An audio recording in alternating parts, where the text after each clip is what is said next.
We just met in this past year, in October, and we met because we have a heart for the underrepresented, or I should say the African American community. And me specifically, children, because I have a child with autism.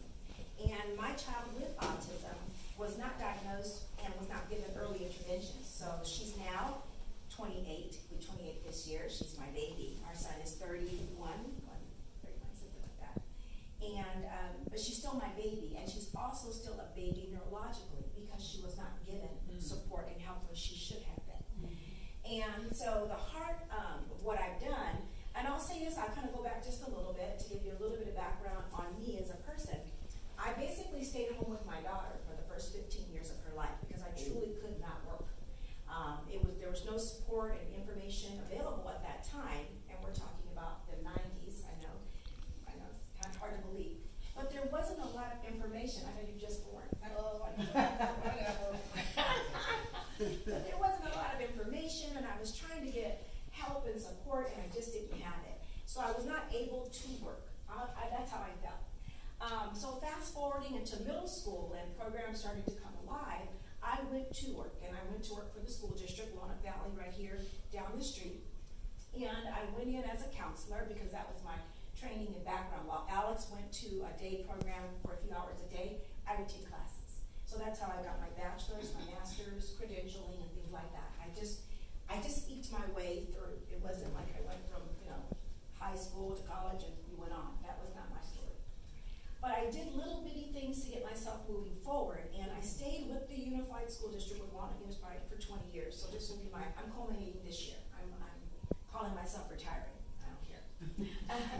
But I'm leaving the district to really do a good work, what I feel is my heart, my life's work. And just to bring life, to help with disparity, the lack of diagnosis, the lack of interventions for the African American child.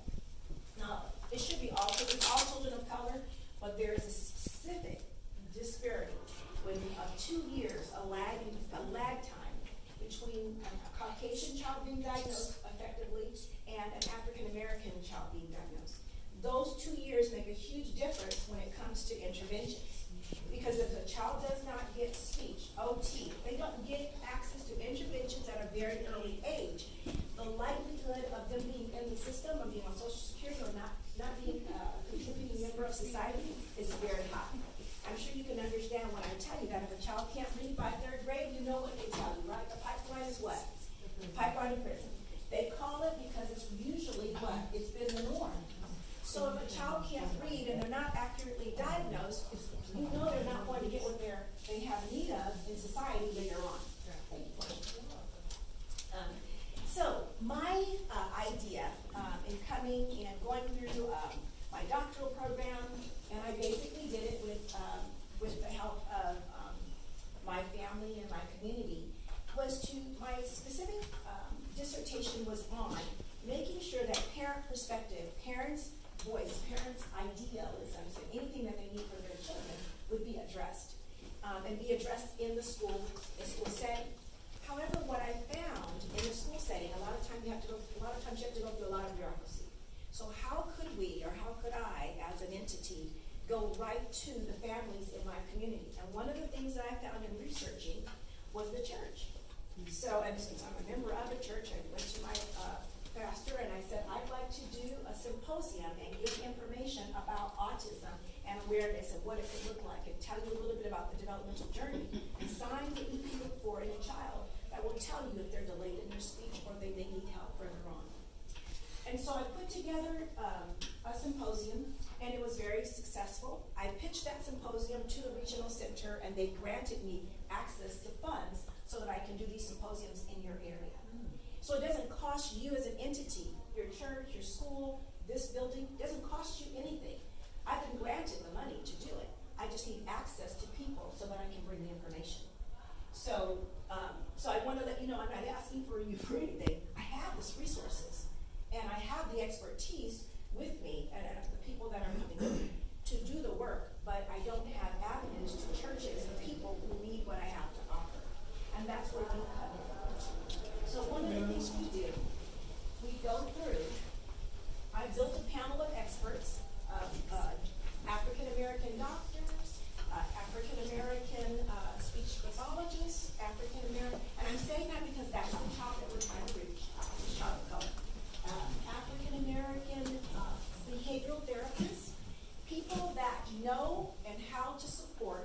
this is any child that is having a developmental delay.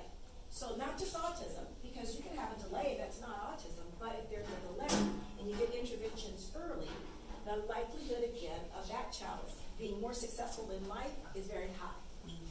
So we have a doctor on our panel. So the symposium, let me give you the idea, give you a little bit of what the symposiums look like. So, and if I'm going too fast, or if you have questions, please let me know. Okay. It's my teacher voice. I know.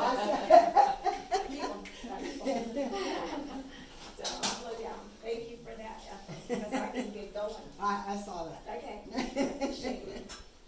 So the symposium, what would it look like? Again, it's us coming to you, and it's also joining with you, because we don't just walk into your church like we know something and just do it. I work with the church leaders, I work with the leadership in the community to bring these folks together to give the information. So we start off with a movie, and one of the things that I did with a group of ladies, and you may know them, most of you will likely know them, but it was called Colored My Mind. And the documentary will be screening again on Centric and BET in April, and I'll give you information if you'd like to send that out. We did a documentary. We made a documentary, a film. It's a short film. And it just basically talked about our journey as African-American moms and the lack of diagnosis at an early age. And so Tisha Campbell, she's my friend. LaDonna Hughley, you guys know Dion Hughley, right? She's my best friend. And Shannon Nash, she's an entertainment attorney. And then Tammy McCrary is Shaka Khan's sister. And Shaka, I don't mean to say it like I know them, but they are family. She named Talon, who is Tammy's son. So we put together this documentary that looks faces that you could identify. If you were at church or if you were looking at this movie at a film festival, it was faces that you could identify, and then we're talking about our heart and our struggles as African-American women with a lack of diagnosis and early interventions. So the first thing that we do, after we've talked to families about, slow down again. After we talk to families about the developmental journey, so we have a doctor come in and talk about the developmental journey. And then we have parents ask a few questions or what have you. The next thing we do is we actually screen the film. The film is only 20 minutes. But the film is so riveting, and it's so much, I would say, it just grabs your heart, because it's just moms talking about their struggle. We then talk to the parents after and give them a little opportunity to kind of process that. From there, we go right into what I call like an expert panel.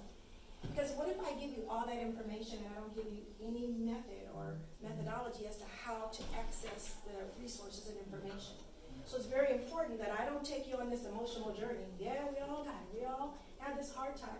But I also bring you to the information. So the expert panel looks like us, looks like you, looks like me, and we just talk about, we do our questions and answers, talking about the key areas of the specific experts. So if it's a pediatrician, what does a pediatrician look for?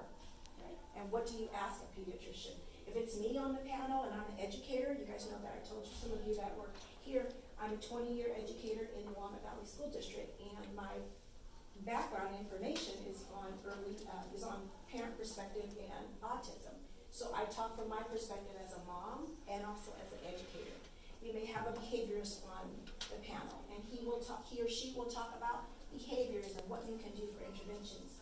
It sounds like a long time, 3 hours, but it really isn't. By the time we've talked to the doctor, you've had a screening, and then you have the panel, and then you allow parents and you allow family members to ask questions about autism or the developmental journey or lack thereof of things that you're seeing in your child. So it's a really, I say this because it's me, but I really think it's effective in talking to parents, and as long as they don't have to do anything but just come, we provide them with breakfast, and then we just provide them with a safe space to share their heart if they need to share. If the pastor or the persons that are in charge would like to have prayer, they have a room set aside for folks that are really dealing with the hard ideas of diagnosis and what they're dealing with their kids, because sometimes parents don't know and they just need a safe place to just go. Right. And we do that too. And I know Ethel knows that because she's a heart person and she's helping folks with beauty. And there is a grief that comes with having a child on the spectrum, or just having a child with severe needs, because you have some disappointments of your own, and we talk about that in the film. So